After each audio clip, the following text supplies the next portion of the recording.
नमो भगवते वासुदेवाय। प्रिय श्री कृष्ण भक्तों, श्रीमद् भागवत के भावार्थ अपलोड के क्रम में मेरी यात्रा प्रथम स्कंद के दूसरे अध्याय तक पहुंची है। कल के प्रसंग में मंगलाचरण के साथ साथ ऋषियों का सूत जी से सत्संग का आग्रह करना, भगवान श्री कृष्ण की सुंदर सुंदर रसयुक्त लीलाओं से युक्त कथाओं को सुनाने के लिए आग्रह करना, ये सब प्रसंग प्रथम अध्याय में बताए गए। द्वितीय अध्याय में सौनक जी के द्वारा प्रश्नों को सुनकर के सूत जी बड़े ही प्रसन्न हुए। उन्होंने अपने गुरुदेव श्री सुखदेव जी की वंदना की है और आगे चल कर के भगवान नारायण नर नारायण को नमस्कार किया है, देवी सरस्वती जी को नमस्कार किया है, नर नारायण को प्रणाम किया है और आगे चल करके मुनयः साधु पृष्ठो हम, हे मुनियों आपने सुंदर प्रश्न किया है जो लोक के मंगल का कारक है। मनुष्यों के लिए सर्वश्रेष्ठ धर्म वही है जिससे भगवान श्री कृष्ण में भक्ति हो। श्री कृष्ण में भक्ति होते ही अनन्य प्रेम से उनमें चित्त जुड़ते ही निष्काम ज्ञान और वैराग्य का आविर्भाव हो जाता है।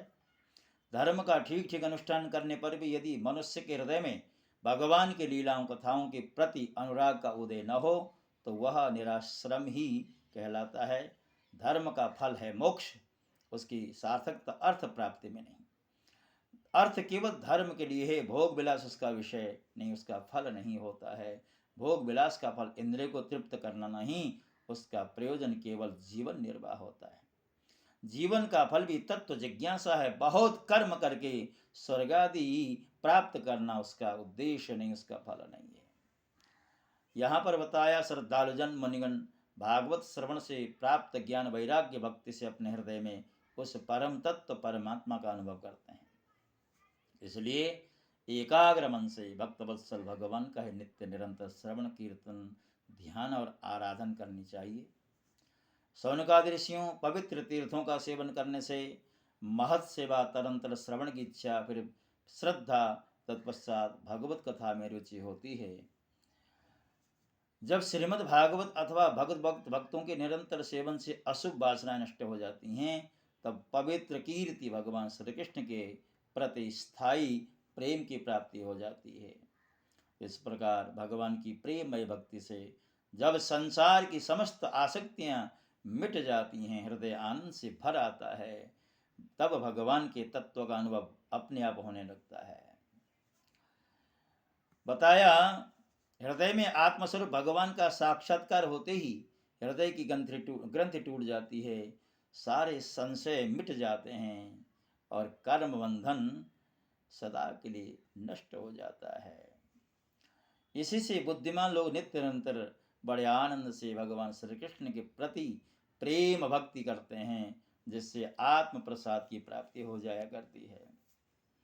जैसे पृथ्वी की विकार लकड़ी की अपेक्षा धुआं श्रेष्ठ है, उससे भी श्रेष्ठ है अग्नि, क्योंकि वेदोक्त यज्ञ आदि के द्वारा अग्नि सदगति देने वाला है। वैसे ही तमोगुण से रजोगुण श्रेष्ठ है, रजोगुण से सत्वगुण श्रेष्ठ है, क्योंकि वह भगवान का दर्शन कराने वाला है। प्राचीन युग में महात्मा लोग अपने कल्याण के लिए विशुद्ध सत्व में भगवान विष्णु का ही आराधन किया करते थे। अब भी जो लोग उनका अनुसरण करते हैं वे उन्हीं के समान कल्याण भाजन हो जाते हैं। जो लोग इस संसार सागर से पार जाना चाहते हैं वे यद्यपि किसी की निंदा तो नहीं करते, न किसी से द्वेष ही रखते हैं, फिर भी घोर रूप वाले तमोगुणी रजोगुणी भैरवादी भूतपतियों की उपासना न करके सत्वगुणी विष्णु भगवान और उनके अंश कला स्वरूपों का ही भजन करते हैं। सुंदर बात बताए, वेदों का तात्पर्य श्री कृष्ण में ही है, यज्ञों के उद्देश्य श्री कृष्ण में ही हैं। योग श्री कृष्ण के लिए किए जाते हैं और समस्त कर्मों की परिसमाप्ति भी श्री कृष्ण में ही है। ज्ञान से ब्रह्म स्वरूप श्री कृष्ण की ही प्राप्ति होती है। तपस्या श्री कृष्ण की प्रसन्नता के लिए की जाती है। श्री कृष्ण के लिए ही धर्मों का अनुष्ठान भी किया जाता है और सारी सब गतियां श्री कृष्ण में समाहित हैं।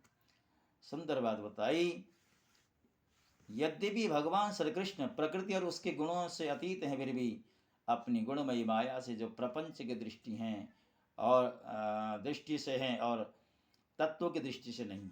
उन्होंने इस सर्ग आदि में इस संसार की रचना की है। ये सत्व रज और तम तीनों गुण उसी माया के विलास हैं। इनके भीतर रहकर भगवान इनसे युक्त सरीखे मालूम पड़ते हैं। वास्तव में तो वे परिपूर्ण विज्ञानानंद घन हैं।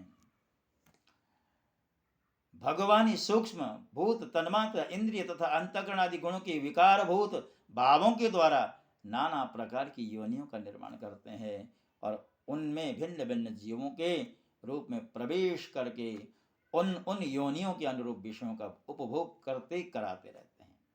भावेत्तीस सत्वेन लोकान वै लोक भावना लीलावतारानुरतो देव तिर्यंग नरादिशो। वे ही समस्त लोकों की रचना करते हैं और देवता पशु पक्षी मनुष्य आदि योनियों में लीलावतार ग्रहण करके सत्व गुण के द्वारा जीवों का लालन पालन करते हैं, पालन पोषण करते हैं। तो दूसरा जो अध्याय है श्री सूत जी के द्वारा शौनक जी के प्रश्नों का आदर करते हुए भगवान के तत्वों का, भगवान की महिमा का एक तरह से गुणगान आरंभ किया है। वही भगवान संकल्प मात्र से इस जगत का निर्माण करते हैं और इस जगत की रक्षा के लिए समय समय पर वही भगवान नाना रूपों में अवतरित होते हैं। ये चर्चा अगले अध्याय में आपके समक्ष रखी जाएगी। तो जैसा कि हमने कहा था, सार संक्षेप में ही आपके सामने विषय प्रस्तुत किए जा रहे हैं, क्योंकि अधिक लंबा जो कार्यक्रम है वो अपलोड करने में